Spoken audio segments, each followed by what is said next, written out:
Welcome to This Explainer. Today, we're taking the ITPEC 5113 data warehousing and mining syllabus and treating it like what it really is, an epic journey. Think about it. We're going to track raw, chaotic data as it completely transforms into brilliant, actionable business intelligence. I'm super thrilled you're here because this isn't just about passing a test. It's about mastering the very systems that are running the modern world. So let's just dive right into the fundamental problem that pretty much every organization faces today. We generate literally petabytes of information, but without the right techniques, honestly, it's just noise.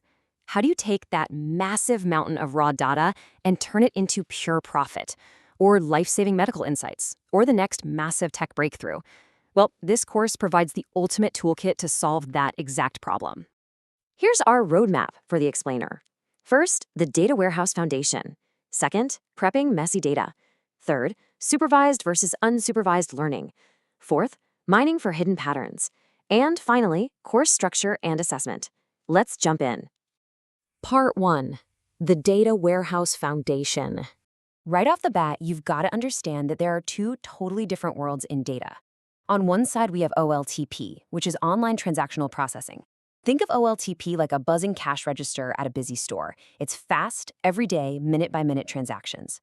But on the other side, we have OLAP, or online analytical processing.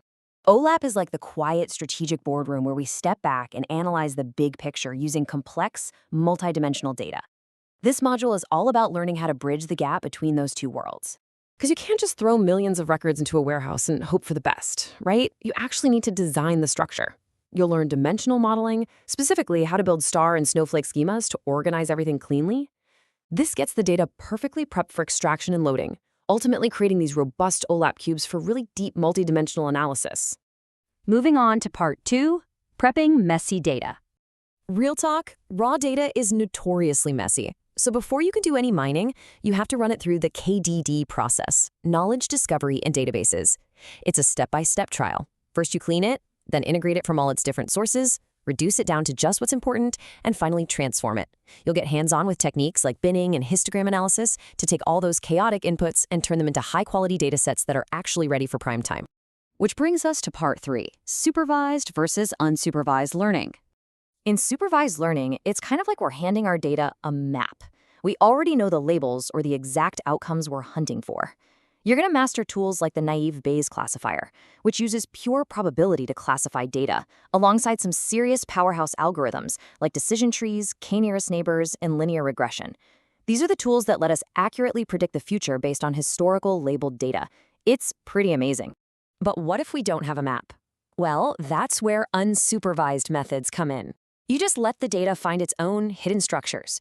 You'll learn about clustering algorithms like dbScan, which groups together data points that are closely packed and automatically marks the points out in the middle of nowhere as outliers. It's fascinating because you're literally letting the algorithm reveal patterns and partitions that you didn't even know existed. And you're absolutely not stopping at the basics. You'll dive into advanced techniques, figuring out how to combine models using ensemble methods like bagging and boosting. You'll classify complex data with support vector machines and explore k-means and hierarchical partitioning methods. Crucially, though, you'll learn how to actually prove your models work using rigorous verification techniques like holdout and cross-validation. All right, part 4, mining for hidden patterns. This is where we take all that theory and solve real business problems. Have you ever wondered how grocery stores decide product placements? Or how e-commerce sites know exactly what to recommend to you? It's market basket analysis. We look for hidden relationships, like the classic, hilarious example, of figuring out why customers who buy diapers on a Friday night also tend to buy beer. We find those exact links using mathematical measures called support and confidence. And to do this efficiently, we have to compare different approaches. You'll study the classic a priori algorithm, which generates candidates to find frequent item sets. But then, you're going to compare it against the highly efficient FP growth approach.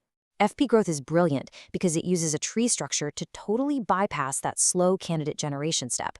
You'll use these to generate the multidimensional association rules that literally drive massive corporate decisions. Theory is great, but we want to apply this stuff to the real world. So you won't just stare at abstract numbers. You're going to apply these techniques to diverse case studies. You'll explore web content and usage mining to analyze how people actually interact with the internet, spatial mining for geographic data, and text mining to extract meaning directly from human language. You're applying real engineering principles to solve incredibly complex problems. Finally, Part 5, Course Structure and Assessment. So, how are you actually graded?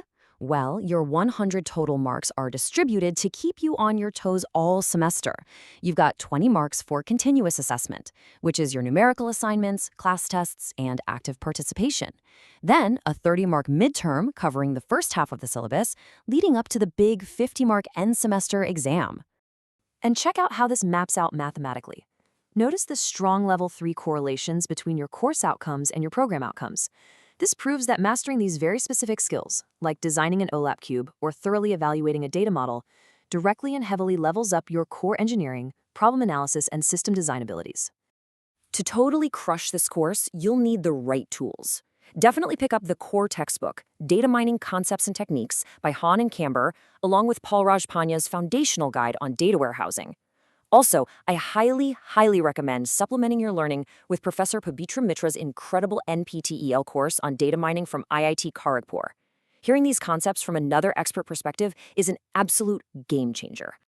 So, you've got the complete roadmap now. You know how to take chaotic, raw data and turn it into serious, actionable value. From building the warehouse fortress to cleaning the mess, training up the algorithms, and finally mining the gold. The only question left for you as you dive into this is, what secrets will you mine from the data warehouse? Good luck on the journey, and thanks for joining me on this explainer.